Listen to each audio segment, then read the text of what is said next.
Bonjour et bienvenue dans les ateliers de la Mésange, écoute et exprime tes émotions. Nous sommes à l'épisode 9 de la saison 2. Je suis ravie de vous retrouver aujourd'hui pour un épisode spécial. Avant de commencer, je voulais vous prévenir qu'il y a eu un petit souci technique avec le son. Vous remarquerez peut-être que l'audio n'est pas clair. Je m'en excuse par avance. Et je vous invite à bien tendre l'oreille pour ne rien manquer de cet échange très précieux. Aujourd'hui, nous avons le privilège d'accueillir Adèle, une jeune fille remarquable qui va nous parler de son expérience unique et émouvante de vivre avec une maman en burn-out. Son témoignage est puissant et rempli de leçons de vie. Alors installez-vous confortablement, mettez vos écouteurs et préparez-vous à être inspiré par cette histoire touchante. C'est parti, à travers les yeux d'Adèle. De la Mésange. Donc aujourd'hui, tu es invitée pour parler de ta maman qui est infirmière et qui a fait un burn-out.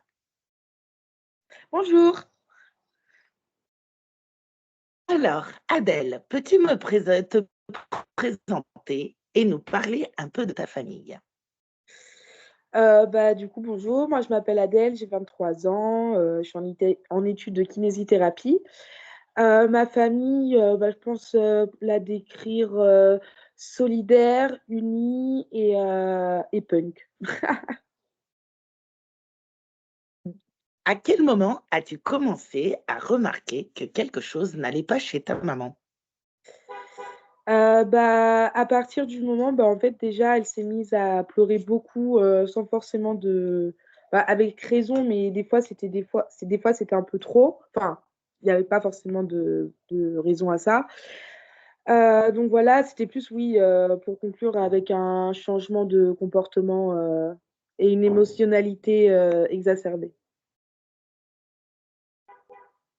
Quels étaient les premiers signes que ta maman montrait avant de faire un burn-out? Je dirais l'épuisement. Et comment ces signes ont-ils affecté la dynamique familiale? Du coup, je voyais qu'elle gérait un peu moins la maison, normalement, tout était rangé, clean et cetera. Là, on voyait mais elle était toujours dans le speed, mais ça se voyait pas qu'elle était surmenée, là, il y avait vraiment, ça se voyait qu'il y avait un surmenage, parce qu'elle pétait des plombs, enfin, c'était plutôt ça. Comment as-tu vécu le moment où ta maman a finalement fait un burn-out? Comment je l'ai vécu? Oui. Difficile, hein, parce que, quand on voit, notre pilier, s'effondrer, petit à petit et surtout qu'en plus, dans ces moments-là, il y a pas forcément la communication est rompue, en fait, parce que, nous, notre côté, on comprend pas et du coup et de son côté, je suppose qu'elle voit de l'injustice, que personne la comprend, un peu de l'abandon, tout ça, donc le contact et la communication est coupée en plus, quoi, donc c'est ce qui rend d'autant plus, la situation difficile. Et quelle a été la réaction de ta famille à ce moment-là, les amis autour de vous? Je dirais déjà, ils ont sous-estimé, cette maladie, parce que, par exemple, il y avait, la famille proche qui était plutôt, comme une maladie qui n'existe pas en fait, ou alors, la penser que la personne a pu faire, une faute. Voilà, surtout de l'incompréhension quoi. Ça se voyait que c'était pas comme, je sais pas, une maladie qui était pas trop connue et un peu délégitimée, je dirais. Et quelles ont été les principales conséquences du burn-out de ta mère, sur ta vie quotidienne? Je dirais que l'intérieur familial, il était pas enfin le cocon familial n'était plus. Avant, J'étais trop contente d'être chez ma mère parce que j'ai une relation fusionnelle. J'ai mes amis qui viennent tout le temps à la maison. Je préférais rester chez moi plutôt que d'aller chez mes amis. Et là, ça a changé. Je voulais partir de la maison. Je préférais faire des soirées ailleurs plutôt que de rester à la maison où je savais que c'était un terrain de conflit. Et as-tu remarqué un changement dans son comportement ou son humeur après hein, le burn-out? Ah bah oui, là, si je devrais décrire son état actuel, elle est beaucoup plus épanouie, beaucoup plus enclin avec elle-même et ses aspirations. Et en plus de ça n'a pas seulement fait un changement dans sa vie professionnelle, mais je dirais aussi dans sa vie sociale, dans sa vie de femme. Elle est beaucoup plus épanouie dans différents points, dans différents aspects de la vie. Et comment toi et ta famille, vous avez soutenu ta maman pendant cette période difficile et son entourage, votre entourage? Bah, notre entourage, je dirais que les autres, ils ont rien fait, hein. Tout ce qui est famille, amis, ils ont pas du tout été là. Du coup, l'entourage parlerait surtout de moi, ma sœur moi et ma sœur, en fait, tout simplement. Et du coup, bah, moi, personnellement, en premier ça a été compliqué parce que ça a été l'acceptation, parce que déjà, j'ai un caractère assez impulsif aussi, donc je me laisse pas, enfin, on va dire que j'ai du répondant. Donc en premier ça a été, voilà, c'était difficile, c'était beaucoup de conflits. Après, ça a été l'acceptation, bah, quand ça a été aussi diagnostiqué par le médecin, que comme quoi, voilà, qu'elle faisait un burn-out et qu'elle était rendue inapte au métier d'infirmière, du moins dans l'établissement où ça s'est passé. Et du coup, voilà, après, du coup, une fois qu'il y a eu ça, du coup, c'était l'acceptation, de la compréhension, de la compassion, de l'empathie. Du coup, on a voulu l'aider à faire bah, beaucoup plus de choses à la maison, qu'elle pouvait compter sur nous. Et que, par exemple, justement, quand elle était émotionnelle, bah, de pas forcément prendre ça sur soi, donc d'être beaucoup plus patiente et moins susceptible et de savoir aussi que bah, c'est pas nous au final le problème, c'est qu'elle est juste triste. Et quelles leçons as-tu tirées de cette expérience concernant le stress et l'épuisement professionnel? Euh, C'est-à-dire, quel message aimerais-tu partager avec d'autres familles qui pourraient traverser une situation similaire?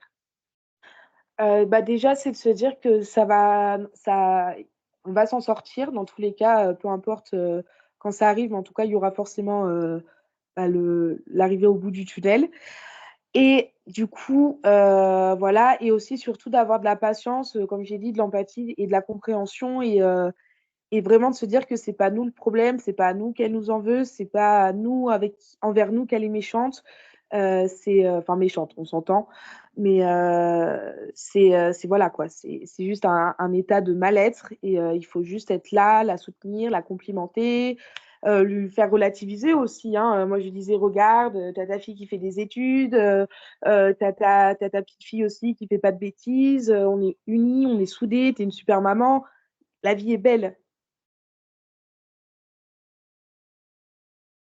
Et comment va ta maman aujourd'hui? Bah, super bien, hein, même un peu trop bien, elle a un peu trop d'énergie maintenant. Non, franchement, ça va beaucoup mieux. Et comme j'ai dit, quoi, maintenant, elle est bien avec soi. Et du coup, si elle est bien avec soi, elle est bien avec tout le monde. Et tu as remarqué un changement positif qui a résulté de cette épreuve pour toute ta famille? J'ai pas entendu. Est-ce que tu as trouvé un changement positif qui en résulté de cette épreuve pour toute ta famille? Euh, Bah, je pense que oui, parce que bah, après, je parle encore une fois de moi parce que je ne me vois pas parler pour ma sœur ou quoi, parce que ça reste des émotions personnelles. Du coup, bah, pour moi, de mon point de vue, déjà, je trouve que ça nous a permis de mieux comprendre notre relation et de nous ouvrir aussi une nouvelle facette. Dans le sens où, bah, moi, que ça soit pas que la maman qui prend sur soi parce que je vais pas bien et qui prend tout, que bah, des fois, en qualité de fille, je peux aussi prendre sur moi et être là pour ma mère et avoir ce recul et cette maturité pour me dire que non, c'est pas moi. C'est pas moi. Et aussi inversement, où bah, du coup, ma mère aussi, parce que elle a compris aussi cette facette chez moi qui était un peu cette vulnérabilité au niveau de la, je sais pas si je peux appeler ça de la susceptibilité, mais du moins un peu de ma fragilité sur des mots durs qu'elle peut employer, que dans l'état dans lequel ça me met. Et maintenant, je sais que elle va prendre beaucoup plus de tact s'il y a des choses à me dire et elle va moins m'agresser, enfin du moins comment je le ressens. Quel conseil donnerais-tu aux enfants dont les parents sont en situation de burn-out ou d'épuisement? N'en voulez pas à vos parents euh, et, euh, et gardez les souvenirs que vous avez d'eux avant le burn-out parce que c'est comme ça qu'ils sont réellement. Et comment penses-tu que les enfants peuvent aider à prévenir le burn-out ou l'épuisement chez leurs parents? Ranger le lave-vaisselle tous les soirs. Non, franchement, je dirais plus aider à la maison. Parce que burn-out, qui dit un burn-out, c'est un surmenage, ça veut dire qu'on a trop de choses à gérer, du coup, on ne peut plus tout gérer. Et je pense que l'aide première, du coup, c'est l'aide à la maison en qualité d'enfant. Du moins, on peut aider que comme ça, du moins de notre place. Donc, c'est aider à la maison. Ok.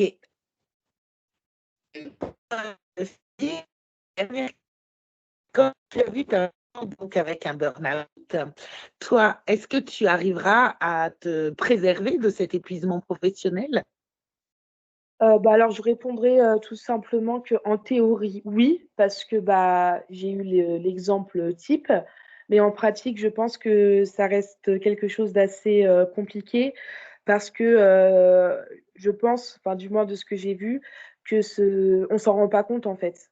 C'est au moment où on pète les plombs que bah, c'est fini, quoi. Et c'est ça le problème du burn-out, c'est que c'est très difficile, du moins toi, de te dire que tu es en burn-out parce que tu penses que tu vas tout gérer, que tout va bien, c'est comme ça. Et au final, non. Même si on te le dit, ton entourage te le dit, que tu travailles trop, t'écoutes pas parce que tu es persuadé bah, que ça va pas, que ça va aller. Et au final, non, quoi. Donc je pense que c'est vraiment ça le danger du burn-out. Donc voilà, en théorie, oui, mais en pratique, je sais pas. Je te trouve très lucide de cette situation. Je te remercie. Donc, ça veut dire que si tu as des collègues, tu vois, qui sont, ou des amis qui sont en épuisement professionnel, tu pourras leur dire. Oui, bah, je leur dirai, écoutez-moi. Eh bien, très bien. Eh ben, merci beaucoup, Adèle, pour ton témoignage très, très sincère. Et je te dis belle vie à toi, sans épuisement professionnel. Et surtout, prends soin de toi, car tu sais, tu es précieuse. Merci beaucoup. Je retourne le compliment.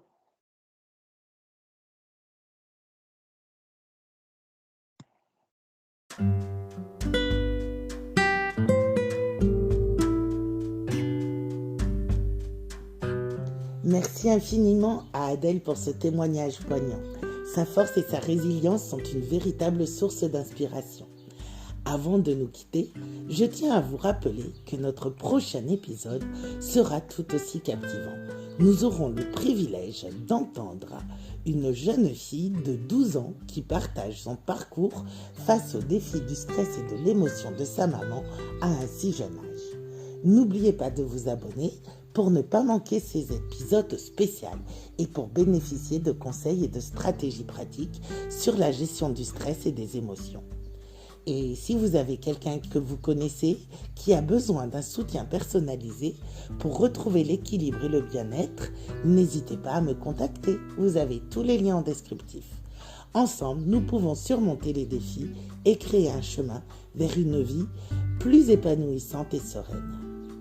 Merci d'avoir écouté les ateliers de la Mésange. Écoute et exprime tes émotions. À bientôt!